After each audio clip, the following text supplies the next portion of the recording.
Assalamualaikum warahmatullahi wabarakatuh. Halo adik-adik semua, apa kabar? Semoga selalu dalam keadaan sehat dan dalam lindungan Allah Subhanahu wa Ta'ala. Baik, sebelum memulai pembelajaran, mari kita baca doa terlebih dahulu.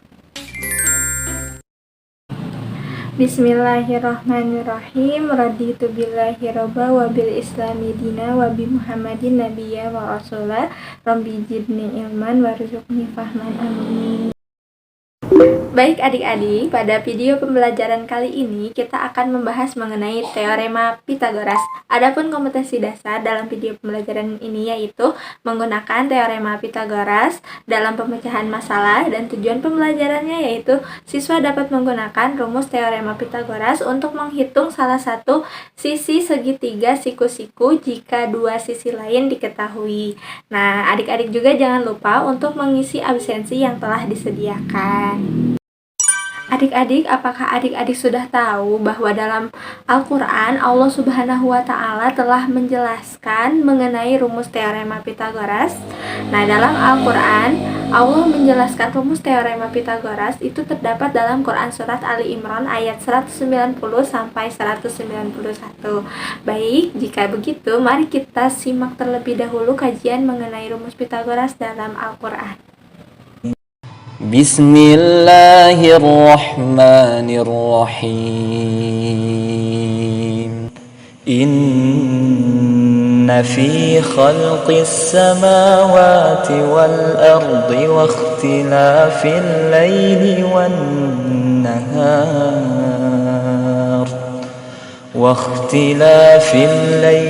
wan nahar la ayatin li ulil albab alladzina yadhkuruna Allaha qiyaman wa qu'udan wa 'ala junubihim wa yatafakkaruna fi khalqis samawati wal ardi ربنا ما خلقت هذا باطلا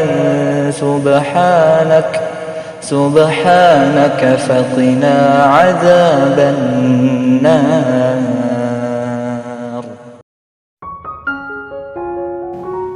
Ayat ini menjelaskan anjuran manusia untuk selalu menggunakan akalnya untuk berpikir tentang ciptaan Allah, baik itu yang ada di langit, bumi, maupun keduanya. Ini menunjukkan adanya interaksi manusia dengan ciptaan Allah, dan sama dengan konsep hablum minanas, interaksi ini menandakan adanya hubungan horizontal antara manusia dan ciptaan Allah. Hubungan horizontal ini sama dengan sisi horizontal pada segitiga siku-siku atau sisi A. Hubungan vertikal dan hubungan horizontal ini memiliki keterkaitan yang erat.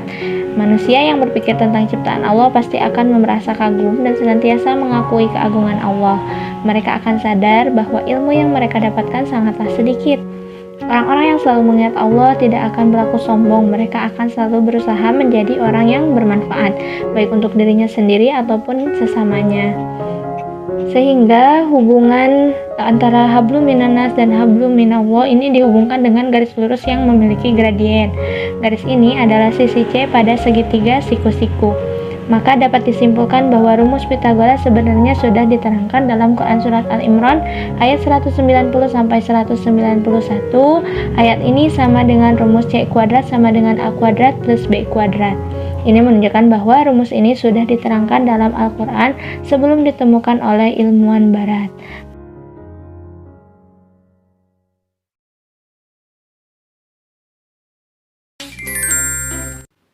Baik adik-adik, selanjutnya ini ada rumus dari teorema Pythagoras. Kita lihat di sini ada sisi ABC atau sisi AB, sisi AC, dan sisi CB. Nah, ketika kita akan mencari sisi miring atau sisi C, kita bisa menggunakan rumus C kuadrat sama dengan A kuadrat ditambah B kuadrat. Atau kita bisa mencarinya dengan cara C sama dengan akar A kuadrat ditambah B kuadrat. Kemudian jika kita akan mencari sisi lain, seperti sisi A, bagaimana cara atau rumusnya? Rumusnya adalah A kuadrat sama dengan C kuadrat kurangi B kuadrat. Atau kita bisa menggunakan rumus A sama dengan akar C kuadrat min B kuadrat. Dan sisi terakhir atau sisi B, kita bisa menggunakan rumus B kuadrat sama dengan C kuadrat kurangi A kuadrat. Atau B sama dengan akar dari C kuadrat dikurangi A kuadrat. Nah, dapat disimpulkan dari rumus tersebut, jika kita akan mencari sisi miring, maka kita cukup menjumlahkan sisi-sisi lainnya. Sedangkan jika kita akan mencari sisi lainnya atau sisi yang bukan sisi miring, seperti misalnya sisi B dan sisi A, kita bisa menggunakan sisi-sisi lain, kemudian dikurangi dengan sisi-sisi lainnya. Oke, baik, selanjutnya kita akan mencoba memecahkan masalah dari soal yang diberikan dengan menggunakan rumus dari teorema Pythagoras. Soalnya adalah, tentukanlah nilai X pada masing-masing segitiga berikut. Nah, di sini ada segitiga di mana sisi tegak dan sisi sampingnya kita sudah tahu ada 24 cm dan 10 cm, namun sisi X-nya ini belum diketahui. Nah, kita lihat dulu, ternyata sisi X di sini adalah sisi miring.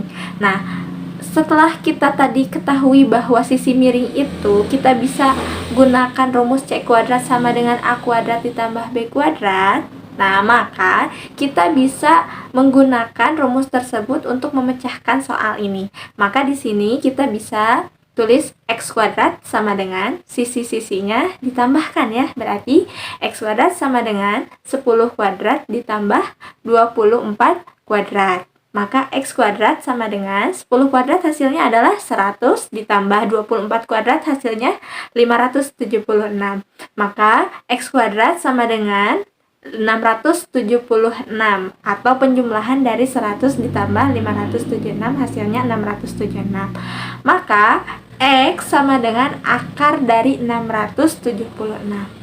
Nah, akar 676 berapa sih hasilnya? Maka X sama dengan 26.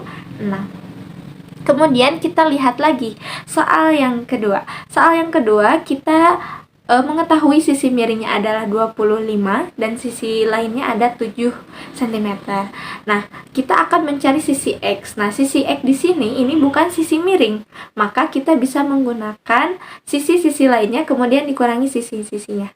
Nah, maka X kuadrat itu sama dengan 25 kuadrat dikurangi 7 kuadrat. Maka X sama dengan 625 dikurangi 49 atau nilainya adalah 576. Maka X sama dengan akar dari 576.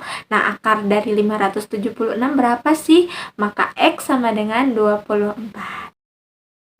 Nah, baik adik-adik, karena tadi kita sudah selesai membahas mengenai rumus teorema Pythagoras, selanjutnya ini ada soal latihan untuk dikerjakan adik-adik di rumah ya.